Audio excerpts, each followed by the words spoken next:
Okay, let's take a look at question 5, part B from the 2010 scholarship paper. This is a quantitative analysis or titration-based question, and let's take a look at it. So there's two paragraphs here. First paragraph, a solution containing sodium carbonate, NaCO3, and sodium hydrogen carbonate, NaHCO3, was analyzed by titration with 0.143 mole per liter hydrochloric acid. A 25 ml portion of this solution needed 21.45 mils of hydrochloric acid for titration to reach the endpoint, and methyl orange was used as the indicator. Methyl orange down here has a pKa of 3.7, and that's representing the dissociation of hydrogen carbonate or carbonic acid into its hydrogen carbonate ion HCO3 minus plus H3O plus. So this is the reaction that we're indicating for the endpoint right here. The endpoint would be when you have, so when the pH gets to around 3.6 here, then you get a situation where the carbonic acid changes to HCO3 minus, and then you get H3O plus ions, which will cause the methyl orange to change to a red color, and that will indicate the endpoint. So that's why we're using methyl orange here. So what we're going to do is we're going to take the information from the first paragraph, and we're going to figure out the moles of HCl that are needed to react with the moles of carbonate, because that's what we want to discover, the moles of carbonate and the moles of hydrogen carbonate. And the reason I know that is because we've carbonate ions coming from sodium carbonate, and we've hydrogen carbonate ions coming from the sodium hydrogen carbonate. So that's what the first paragraph will roughly tell us. To get the full answer, we need to take a look at the second paragraph afterwards and fill in the gaps. And overall, the question is asking us to calculate the concentrations of sodium carbonate and sodium hydrogen carbonate in the solution. So we're going to lay this information out now on a new page. A little diagram just to show what we're doing in the first part of the question. This represents the first paragraph, this picture right here. So there's your titer of hydrochloric acid and its concentration, which is needed to neutralize. We're assuming here, now this assumption has to be made, so assume that the moles of HCl in the titer are needed to neutralize the carbonate from sodium carbonate. So to neutralize all the carbonate ions from sodium carbonate plus the hydrogen carbonate ions from sodium hydrogen carbonate. If we take a look at the NCA answer here for a second, there's a mention of the pKa of carbonic acid, which is your H2CO3, the pKa being 6.3, and I just have written here where did they get that from, because that's not mentioned in the question at all, and it would have been nice to know that. So the other comment that's made down here at the bottom is that note any valid calculation carried out using a pKa for carbonic acid equals 3.6 provided in the question, or assume full neutralization of the carbonate and hydrogen carbonate was given full credit. So this is what we're going to follow here. We're assuming full neutralization of the carbonate and hydrogen carbonate by the HCl in the first paragraph. So that's what we're doing here. So if we do that, then we need to consider two equations. We're considering HCl plus the carbonate ions, which came from sodium carbonate, and that becomes then hydrogen carbonate plus chloride ions. And so we want to have a situation where we have the moles of HCl related to the moles of carbonate. And then the second equation we're looking at is HCl neutralizing the hydrogen carbonate, which is from the sodium hydrogen carbonate, and that will form carbonic acid plus chloride ions. And the presence of the carbonic acid then is detected by the methyl orange. So the methyl orange detects that acid right there and will turn red at the end point. So the calculation that we need to do here, first of all, is we need to work out the moles of HCl that we actually have. And what we do here is that's just a simple moles of HCl is equal to concentration times volume, which is equal to 0.143 moles per liter. which we had in the beginning up there in the burette, times the volume or the titer of HCl, which was 0.02145 liters, which gives concentrate or moles of HCl of 3.07 by 10 to the minus 3 moles. Now this is where our assumption helps us, because we can therefore say that the total moles of hydrogen carbonate plus the moles of carbonate ions will be equal to the moles of HCl, which is equal to 3.07 by 10 to the minus 3 moles. So then, in order to be able to work out the moles of carbonate, and then hence the moles, and hence the concentration of sodium carbonate, we need to work out the moles of the hydrogen carbonate somehow. So this is where the second part of the question comes in. How do we work out the moles of the hydrogen carbonate? So if we take a read of the second part, second paragraph right here, a second 25 ml portion was taken and treated with 10 mL of that concentration of sodium hydroxide. Barium chloride was added to precipitate the carbonate ions as barium carbonate. So this is essentially removal of the carbonate ions to leave only, so we only want to have within that second 25 ml portion just the hydrogen carbonate ions.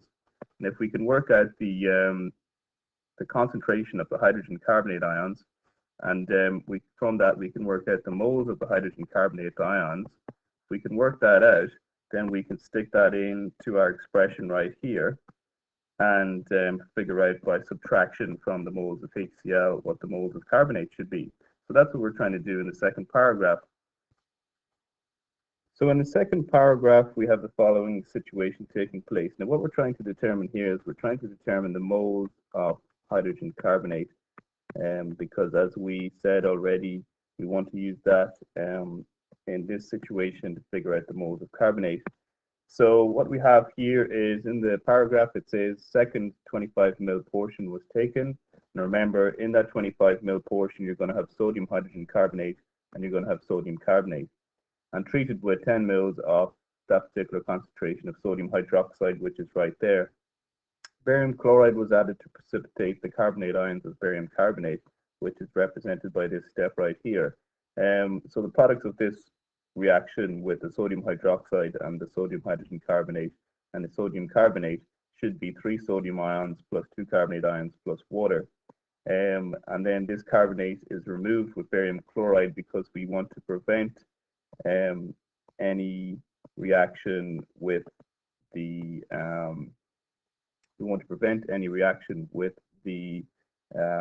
hydrochloric acid, which is used at the end of the step right there in the second titration. So we want to get rid of that carbonate, and we do that by precipitating it out with barium chloride and then removing it by filtration. The other point to make here is that we must note that the pKa of hydrogen carbonate is 10.3. So at a pH greater than 10.3, which will be achieved with a strong base such as sodium hydroxide, we will convert the hydrogen carbonate into carbonate ions, which is what we want to do here. We basically want to fully react the sodium hydroxide with the hydrogen carbonate, and then you form your CO3 2 minus ions, which we're removing by the barium chloride. So what we find here is that there's a 1:1 ratio between the sodium hydroxide and the sodium hydrogen carbonate. So all we need to do now is we need to figure out the moles of sodium hydroxide that we have used in this titration, which equals concentration times volume. The concentration of sodium hydroxide there was 0.128 moles per liter, and the volume used was 10 mils, and that gives a concentration of 1.28 by 10 to the minus 3 moles of sodium hydroxide used. Now the next thing we need to figure out is that was the initial concentration of sodium hydroxide right there. The final concentration of sodium hydroxide after it has neutralized or converted all of the sodium hydrogen carbonate and the sodium carbonate to carbonate ions. So after it's fully reacted with the sodium hydrogen carbonate, the concentration of sodium hydroxide can be found from the second titration there, where the excess sodium hydroxide was titrated with the same hydrochloric acid, which had the concentration of 0.143 moles per liter, and that will give you the, using a phenolphthalein indicator as well, because we're looking at that conversion from here to here. That's why I use phenolphthalein, because the pKa is 10.3 for that process. So this final concentration of sodium hydroxide, what we're looking at in this final titration is the excess sodium hydroxide is being titrated with the HCl, and you get your salt and water. That means the moles of HCl is equal to the moles of sodium hydroxide, which is equal to the concentration of your HCl, which is 0.143 moles per liter, multiplied by your volume of acid in this case, which is 0.00623 liters, and that gives you a moles of 8.91 by 10 to the minus 4 moles of sodium hydroxide left over at the end. So what we have here now is our final moles of sodium hydroxide is 8.91 by 10 to the minus 4. Our initial amount of sodium hydroxide was 1.28 by 10 to the minus 3. That means the difference here, which is equal to the difference there, which is equal to 3.89 by 10 to the minus 4 moles, is equal to the moles of sodium hydroxide, which were needed to react with the moles of sodium hydrogen carbonate up there at the beginning. So our moles of hydrogen carbonate are also equal to 3.89 by 10 to the minus 4 moles. Just to complete what was requested in the question, the concentration then of your sodium hydrogen carbonate is simply moles over volume. So for the sodium hydrogen carbonate, it's 3.89 by 10 to the minus 4 moles over the volume there in that case, which was again a 25 ml sample, which is a concentration for your sodium hydrogen carbonate of 1.56 by 10 to the minus 3 moles per liter. And that's half of the question done. We need to figure out the concentration of the sodium carbonate now. So we're going to use our very important number that we found here, which was the moles of our sodium hydrogen carbonate. We can sub that in now back here. So our moles of sodium hydrogen carbonate we've now discovered was equal to 3.89 by 10 to the minus 4 moles. So that's for the sodium hydrogen carbonate, or the hydrogen carbonate. So now we can figure out the moles of carbonate using this little expression here. So the moles of HCl minus the moles of hydrogen carbonate should give us the moles of carbonate. But remember, this is from NaCO3 and also from NaHCO3. So what we have here is 3.07 by 10 to the minus 3 moles minus 3.89 by 10 to the minus 4 moles, which is equal to 2.68 by 10 to the minus 3 moles of HCl to react with your carbonate ions. So just for this final step now, because there's a little bit of confusion on my part, everything's fine that I've written so far. You get the moles of HCl minus the moles of hydrogen carbonate, and you should get the moles of carbonate. But if we just look at the NCEA answer for a second, they say that yes, this gives you the moles 2.68 by 10 to the minus 3, but they say that's the moles of HCl to react with carbonate. Now then, what they do is they divide that by 2 to give you the moles of carbonate alone, and then the concentration of carbonate is simply take its moles and divide by its original volume, which is 25 mils, and you get your final concentration there for the concentration of carbonate. I'm just wondering where this divide by 2 comes from. So if anybody can figure that out, please post a comment at the bottom of this video, because otherwise I can only assume that they're saying because the carbonate can come from the sodium carbonate or it can come from the sodium hydrogen carbonate, what they've done is they've said the concentrations from both of those compounds collectively is responsible for the carbonate, but we've already included the concentration of the CO3, which would come from sodium hydrogen carbonate, in the first calculation, so we need to eliminate that from the total CO32 minus, essentially, just to get it for the sodium carbonate. So I think that's what they're doing. It's a bit of an assumption, and they should be mentioned here. Otherwise, I'm not sure where that divided by 2 comes from. And you get that final answer there of 0.0536 moles per liter. So as I say, post a comment below the video. You can figure out why that is, because I'm not really sure, other than my little theory right here. Oh, you just hold on there, buddy. For the second part of the question.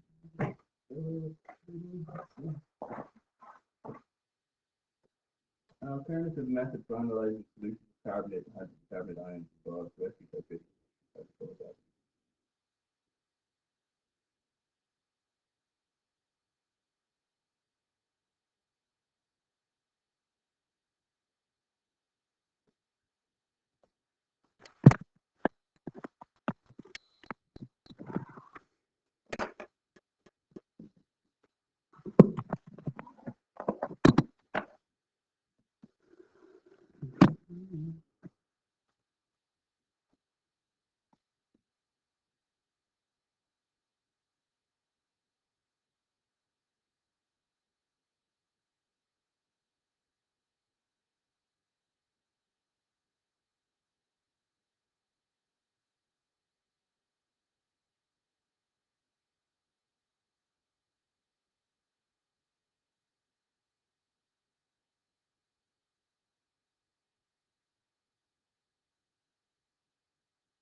Okay, so apologies for the dead time in the video there. I forgot to press pause. Haven't done that in a while. I've just been taking a look at the last 2 parts to question 5b, and I'm just going to read the question with you and then take a look at it with the NCA answer. So part 2 here is quite short. An alternative method for analyzing solutions of carbonate and hydrogen carbonate ions involves directly titrating a mixture with hydrochloric acid using 2 indicators with different pKa values. So this is what we've just done in part 1, and this was a back titration because you didn't directly titrate the solution originally, and you used 2 different indicators. The first titration is carried out using phenolphthalein. Another sample of the same volume is then titrated with the same acid using methyl orange indicator. Comment on the sources of error in the 2 methods described and explain which is the more reliable method. Okay, so let's take a look at this question 5b part 2 now. Just to reread this question. So I'm just going to answer it a bit better. I was getting lazy there, and I was just going to give a quick swoop over this and show you the NCA answer, but that's not good enough. So I took a bit of reading there of reading up on back titrations just to help explain this properly. So an alternative method for analyzing solutions of carbonate and hydrogen carbonate ions involves directly titrating the mixture with hydrochloric acid.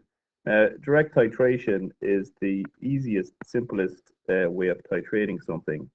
So you'd have your sodium hydrogen carbonate, and then you'd also have your sodium carbonate, and then you just want to titrate the hydrogen carbonate or the carbonate with your HCl there. Now, really, what you're trying to titrate is the carbonate from both of those with HCl, and that would be the simplest way to do it. That's why you only learn about direct titrations in level 2, because they're easy to teach and they're easy enough to perform. You do have to use 2 indicators though, because of the presence of, if we go back to the question there, were in the question. So yes, the two indicators were to show the presence of HCO3, and then for CO3 2-, which is forming from HCO3.